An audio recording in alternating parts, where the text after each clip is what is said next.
আসসালামু আলাইকুম, কেমন আছেন সবাই? সৌদি আরব ইঞ্জিনিয়ারিং পক্ষ থেকে সবাইকে শুভেচ্ছা জানাচ্ছি। দেখেন আমাদের রাত্রের কাজ চলতেছে, গিরের কাজ চলতে দেখেন। যদি আপনারা কেউ গির বানাতে চান তার মধ্যে যোগাযোগ করবেন। সৌদি আরব ইঞ্জিনিয়ারিং অফিস 2 ব্যাপারী পাড়া মোড়। যদি আপনারা কেউ কোন ধরনের কাজ করাতে চান তো আমাদের সাথে যোগাযোগ করবেন, আমাদের নাম্বার দেওয়া থাকবে। সৌদি আরব ইঞ্জিনিয়ারিং অফিস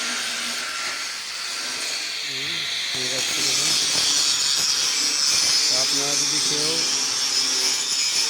বাড়ির দরজা জ্বালানো, গ্রিল, শাটার, অ্যাটাচ এবং স্কাই গ্লাস, সিলিং যে কোনো ধরনের কাজ করতে চান তো আমাদের যোগাযোগ